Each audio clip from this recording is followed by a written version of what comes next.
দ্ৰুত গতিত আজি আমি আগুৱাই লৈ গৈছো যোৱা বছৰটোত নিবনুৱা লোকৰ বাবে বা লৰা ছোৱালীৰ বাবে স্বচ্ছতা এক নতুন বাতৰি আছিল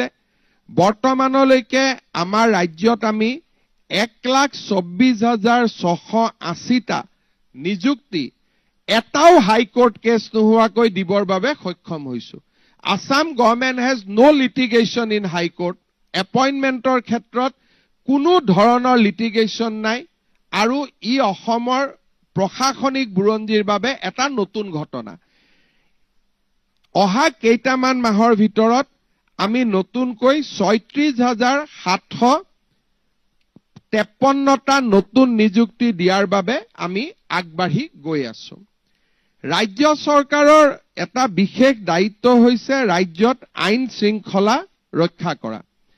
অসমে আইন শৃংখলাৰ ক্ষেত্ৰত চমকপ্ৰদ সাফল্য লাভ কৰিবলৈ সক্ষম হৈছে মই যোৱা কালিলৈকে আপোনালোকক কেইটামান ডেটা ক'ব খুজিছো 2021 চনত মই দায়িত্ব লোৱাৰ সময়ত প্ৰতি বছৰত আমাৰ ৰাজ্যত 1,33,239টা কেছ ৰেজিষ্টাৰ হৈছিল এই বছৰত এই কেছ ৰেজিষ্ট্ৰেচনৰ সংখ্যা আমি মাত্ৰ 40,000লৈকে নমাই আনিছো The crime scene has improved from 1,33,000 registered FIR to a mere 49,965 The reduction percentage is 62%. অসমত যদি আমি crime reduction চাও আৰু যদি crime rate per lakhs population চাও 2021 it was 379 মই আগৰ সৰকাৰ বিলাকৰ লগত কম্পেয়াৰ কৰাৰ পৰিৱৰ্তে নিজৰ লগত নিজক কম্পেয়াৰ কৰাৰ চেষ্টা কৰিছো so that we are not being political মই দায়িত্ব লোৱাৰ সময়ত per lakhs crime আছিল 379 today per lakhs crime has come down to 139 তাৰমানে 1 লাখ মানুহৰ 140 জনে এতিয়া অপৰাধ কৰে and reduction percentage is again 63 Investigation আমাৰ ৰাজ্যত আগতে পুলাক ভেলি উন্নয়ন বিভাগ পঞ্চায়ত নিৰ্বাচনৰ প্ৰস্তুতি আৰু আমাৰ পাব্লিক যি পৰীক্ষা হয় এই পৰীক্ষাত হোৱা নকল আদিৰ বিপক্ষে কঠোৰ আইন এইবিলাকৰ জৰিয়তে আমি ৰাজ্যত এটা সুন্দৰ পৰিবেশ এটা আমি সৃষ্টি কৰিবলৈ সক্ষম হৈছো প্ৰধানমন্ত্ৰী ডাঙৰীয়াই সোলাৰ ৰুফটপ ইনষ্টলেচনৰ বাবে আবেদন কৰিছিলে অসমত এই পৰ্যন্ত আমি 4,400টা সোলাৰ ৰুফটপ আমি লগাব পাৰিছো আৰু সকলোৰে ইলেক্ট্ৰিচিটি বিল এইকেটা লগোৱাৰ পিছত অলমোস্ট নীল আহিছে আপোনালোকে পাই থাকিব সোশ্যাল মিডিয়াত এতিয়া সোলাৰ ৰুফটপ লগোৱাৰ পিছত নীল আৰু সোলাৰ ৰুফটপ লগোৱাটো ভাৰত চৰকাৰেও সাবসিডি অসম চৰকাৰেও সাবসিডি দিয়ে নিজৰ পৰা 20-22 হাজাৰ টকা খৰচ কৰি বাকি 1.5 লাখ টকা ৰাজ্য চৰকাৰ আৰু কেন্দ্ৰীয় চৰকাৰে দিয়ে অসমত 1.5 লাখ মানুহে সোলাৰ ৰুফটপৰ কাৰণে আবেদন কৰিছে আমি 5,000 ইনষ্টল কৰিছো 4,400 অসমৰ ডেকা লৰাসকলক সোলাৰ ৰুফটপ লগোৱা কামত আগবাঢ়ি আহিবলৈ মই আহ্বান জনাইছো it is a emerging sector solar rooftop লগোৱা আৰু তাক সাৰ্ভিসিং কৰা এই ক্ষেত্ৰত অসমৰ ইঞ্জিনিয়াৰিং ইনষ্টিটিউট সমূহৰ পৰা পাছ কৰা ITI পৰা পাছ কৰা লৰা ছোৱালী বিলাকে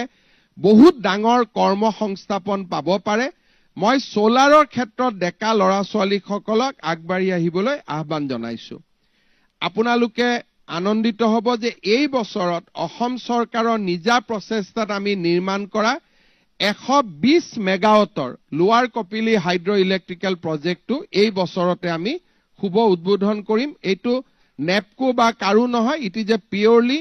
আমাৰ অসম ইলেক্ট্ৰিচিটি বোৰ্ডে নিৰ্মাণ কৰা এই প্ৰকল্পও আমি এই বছৰত আমি আগবঢ়াম স্কিলিংৰ কাৰণে আমি এই বছৰ 26খন MOU কৰিছো এই বছৰতে আমি বহু কেইটা গুৱাহাটীত পানী দিয়াৰ পৰা আৰম্ভ কৰি প্ৰধানমন্ত্ৰীৰ আৱাস যোজনাত 19,49,000 ঘৰ নিৰ্মাণ কৰা আয়ুষ্মান ভাৰতৰে আমি প্ৰায় 12 লাখ পেচেণ্টক এতিয়ালৈকে আমি কেটাৰ কৰিব পাৰিছো আৰু ক্যান্সাৰ কেয়াৰ যি আমাৰ টাটাৰ লগত আমাৰ যৌথ প্ৰচেষ্টাত তাত আমি এতিয়ালৈকে 17খন ক্যান্সাৰ হস্পিটাল নিৰ্মাণৰ দিশত আমি দ্ৰুত গতিত আগবাঢ়িব পাৰিছো এই বছৰত আমি শহীদ কনকলতা বিশ্ববিদ্যালয়ৰ কাম আমি আৰম্ভ কৰিম This university normal university নহব ইয়াত AI robotics 3D AR VR যি নতুন সাবজেক্টস আছে এই সাবজেক্টৰ ওপৰত কনসেন্ট্ৰেট কৰি গহপুৰত কনকলতা বিশ্ববিদ্যালয় স্থাপনৰ কাম আমি এই বছৰত আৰম্ভ কৰিম with a investment of 400 crores and this will be a new technology university for state of Assam Humanities subject থাকিব physics chemistry থাকিব but it is being modeled as industry 4.0 enabled university যত নেকি robotics technology augmented reality গুটেই নতুন subject বিলাকৰ ওপৰত এই বিশ্ববিদ্যালয়খনে focus কৰিব প্ৰধানমন্ত্ৰীৰ কিষাণ সন্মান যোজনা সৰিয়হ ক্ৰয় ধান ক্ৰয় ফসল বীমা আমি কৃষকসকলকো বহুখিনি সহায় কৰিব পাৰিছো এই বছৰটোত আৰু এই বছৰ মোষ্ট প্ৰগ্ৰেছিভ ষ্টেট বুলি আমি যাক কওঁ কৰ্ণাটক আৰু মহাৰাষ্ট্ৰই এই মডেলটোক আজি অসমৰ পৰা গৈ পেলাই ৰূপান্তৰ কৰিছে অসমলৈকে সঘনাই ভাৰতৰ আন ৰাজ্যৰ বিষয়াসকল আহিছে অৰুণোদয় আঁচনিৰ বিষয়ে শিকিছে আৰু আজি অৰুণোদয় আঁচনি বিভিন্ন নামত কৰ্ণাটক মহাৰাষ্ট্ৰ মধ্যপ্ৰদেশ ঝাৰখণ্ড আৰু পশ্চিম বংগ 5খন ষ্টেটত অসমৰ মডেল ই ইমপ্লিমেন্ট হৈছে কাৰণ Orunodoi becomes the best tool for poverty alleviation আৰু ই সেইকাৰণে কৰ্ণাটকৰ দৰে অগ্ৰণী ৰাজ্যয়ো ইয়াক ৰিকগনাইজ কৰিছে যোৱা বছৰটোত আৰু এটা আমাৰ খুব নতুন এখন আমি আঁচনি ৰূপায়ণ কৰিছিলো আঁচনিখনৰ নাম আছিল নিযুত মইনা আমি দেখা পাওঁ যে বহুতো ছোৱালীয়ে আৰ্থিক অৱস্থাৰ কাৰণে শিক্ষা আধাতে সমাপ্তি কৰিছিলে আৰু চাইল্ড মেৰেজৰ ওপৰত যেতিয়া আমি আক্ৰমণ কৰিছিলো তেতিয়া ৰাইজে কৈছিলে যে ঋণাত্মক ব্যৱস্থাৰ লগত পজিটিভ ব্যৱস্থা কি হ'ব পাৰে তেতিয়া আমি কৈছিলো যে আমি শিক্ষাক লজিক্যাল কনক্লুজনলৈকে লৈ যাম আজি অসমৰ 1,60,000 ছোৱালীয়ে প্ৰত্যেক মাহত একাদশ শ্ৰেণীত পঢ়িলে 1000 টকা ডিগ্ৰীত পঢ়িলে 1250 টকা পোষ্ট গ্ৰেজুৱেটত পঢ়িলে 2500 টকা স্কলাৰশ্বিপ লাভ কৰে আৰু ই অসমৰ নাৰী শিক্ষাৰ ক্ষেত্ৰত ই এক বহুত ডাঙৰ পৰিৱৰ্তনৰ ফালে লৈ গৈছে মই ভাবো যে drop out will B reduce আৰু অহা বছৰ যেতিয়া আমি দেখা পাম পৰিসংখ্যা শিক্ষা বিভাগে দিব পাৰিব যে drop out will be very minimise আৰু অসমৰ এই আঁচনিখনৰ বিষয়েও এতিয়া ভাৰতৰ বিভিন্ন ৰাজ্যৰ চৰকাৰ আহিছে নিযুত মইনা আঁচনিখনৰ বিষয়ে জানিবৰ বাবে বুজিবৰ কাৰণে মই ভাবো যে নেক্সট ইয়াৰ ইণ্ডিয়াৰ এটলিষ্ট 10খন নতুন ৰাজ্যই এই আঁচনিখন ৰূপায়ণ কৰিব আৰু মুখ্যমন্ত্ৰী সন্মিলনতো মোক এই আঁচনিখনৰ বিষয়ে প্ৰেজেন্টেচন দিবৰ বাবে কোৱা হৈছিল আৰু তাৰ পিছত অসমলৈ বহু কেইখন ৰাজ্য চৰকাৰৰ প্ৰতিনিধি আহিছে এই আঁচনিখনৰ বিষয়ে জানিবলৈ চৰকাৰী চাকৰিৰ লগতে মুখ্যমন্ত্ৰীৰ আত্মনিৰ্ভৰ অসম অভিযান 2 লাখ টকা আৰু 5 লাখ টকা যদি MBBS ইঞ্জিনিয়াৰিং পাস কৰে 5 লাখ টকা আন ল'ৰা ছোৱালীক 2 লাখ টকা আমি 25,000 ল'ৰা ছোৱালীক 2 লাখ টকা কৈ দিছিলো তেওঁলোকৰ পইচা যাতে কোনো বেয়া কামত ব্যৱহাৰ নকৰে তেওঁলোকৰ লগত একোজন CM ফেলো আমি দিছিলো অৰ্থাৎ তেওঁলোকক যাতে নিৰন্তৰ পৰ্যবেক্ষণ কৰে এতিয়া লাহে লাহে এই টকাৰে কেনেকৈ বহু কেইজন লোক আত্মনিৰ্ভৰশীল হল তাৰ বাতৰি লাহে লাহে আহিবলৈ আৰম্ভ কৰিছে আমাৰ উদ্দেশ্য হল এই ল'ৰা ছোৱালীখিনিক আমি আগবঢ়াই লৈ গৈ প্ৰধানমন্ত্ৰীৰ মুদ্ৰা আঁচনি পৰ্যায়লৈকে লৈ যোৱা আমি এই বছৰ আৰু 1 লাখ ল'ৰা ছোৱালীক এই আঁচনিখনৰ অধীনলৈ লৈ যাবৰ বাবে চেষ্টা কৰিছো 2025ত এখন আমাৰ খুব ডাঙৰ ফ্লেগশিপ আঁচনি ৰূপায়ণ হ'ব সেইটো হল যে 30 লাখ মহিলাক উদ্যোগী কৰাৰ প্ৰচেষ্টা প্ৰথম এই 30 লাখ মহিলাই চৰকাৰৰ পৰা 10,000 টকাৰ সিড কেপিটেল পাব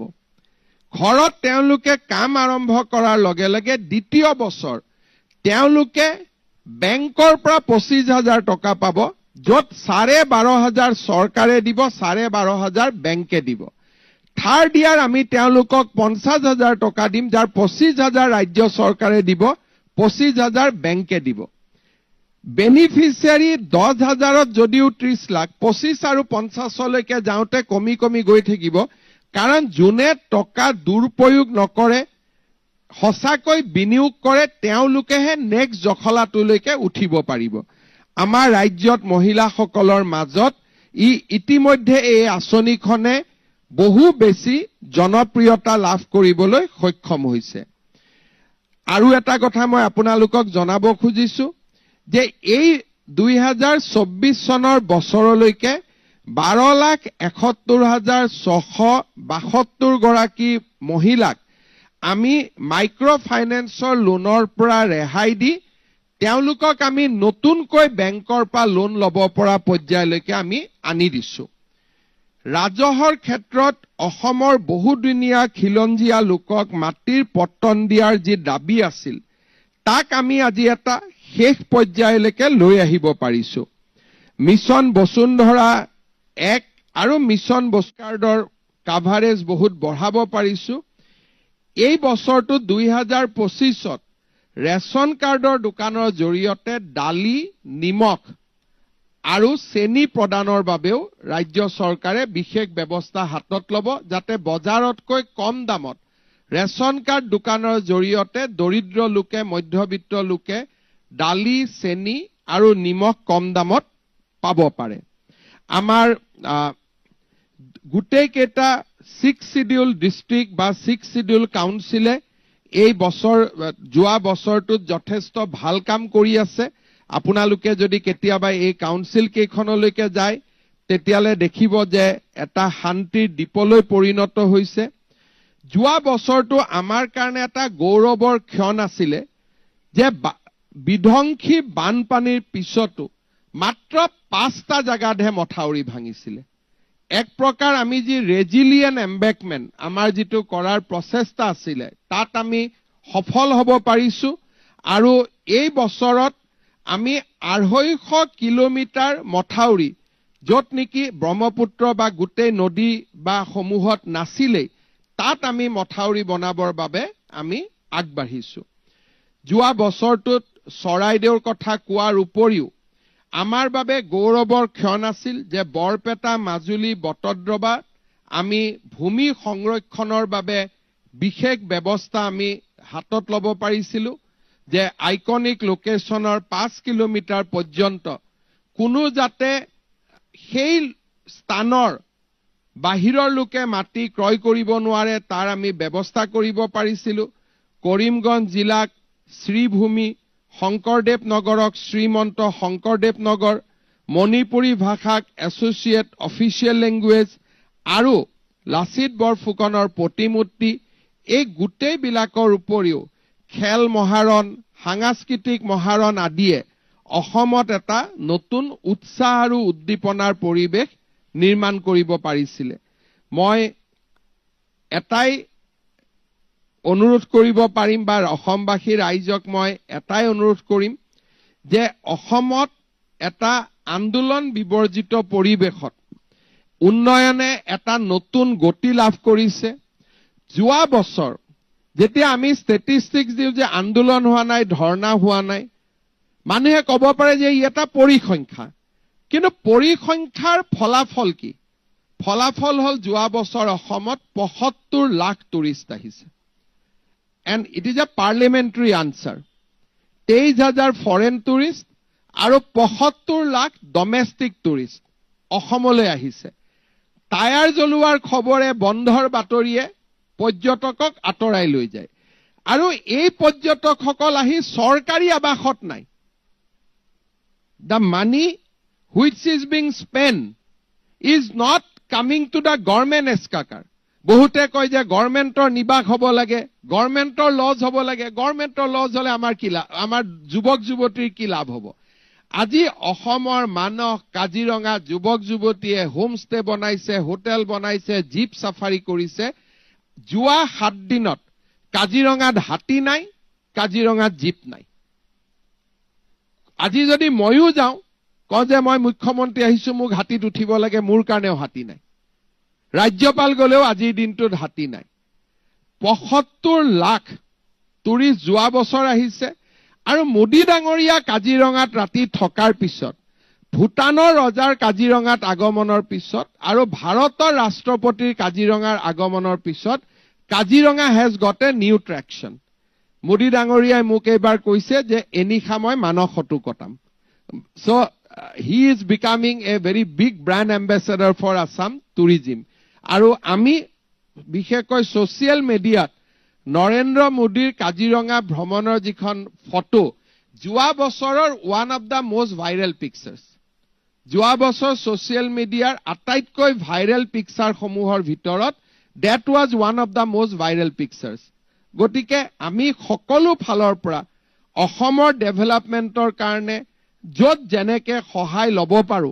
আমি প্ৰত্যেকটো সোৰ্স ইউটিলাইজ কৰাৰ কাৰণে চেষ্টা কৰিছো যাতে কোনো এটা সোৰ্সে বাকি থাকি নাযায় মই আশা কৰিছো যে এই বছৰটোত আমি এনেদৰে আগবাঢ়িব পাৰিম 25 চনতো আৰু এটা ষ্টেটিষ্টিক্স দি মই সামৰণি মাৰিছো যোৱা বছৰ উগ্ৰবাদীৰ গুলিত নিহত পুলিচ বা পুলিচ উগ্ৰবাদীৰ গুলি বোমা বিস্ফোৰণত আহত বা নিহত ব্যক্তিৰ সংখ্যা নীল অসমত এনেকুৱা পৰিবেশ আগত কেতিয়াও নাছিলে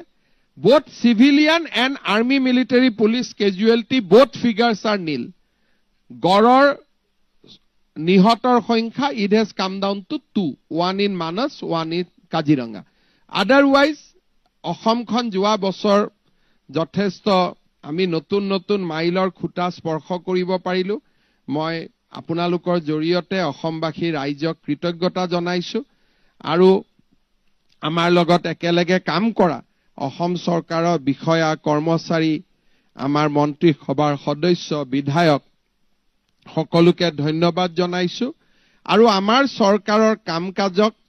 বিভিন্ন ধৰণে বিশ্লেষণ কৰি আমাক আগবাঢ়ি যাবলৈ সুবিধা দিয়াৰ বাবে সংবাদ মাধ্যমকো মই ধন্যবাদ জনাইছো আপোনালোকে যদি কিবা মোৰ পৰা জানিব বিচাৰে সুধিব খোজে আপোনালোকে সুধিব পাৰে মাইকটো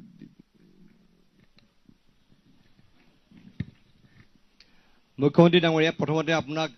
লগতে আপোনাৰ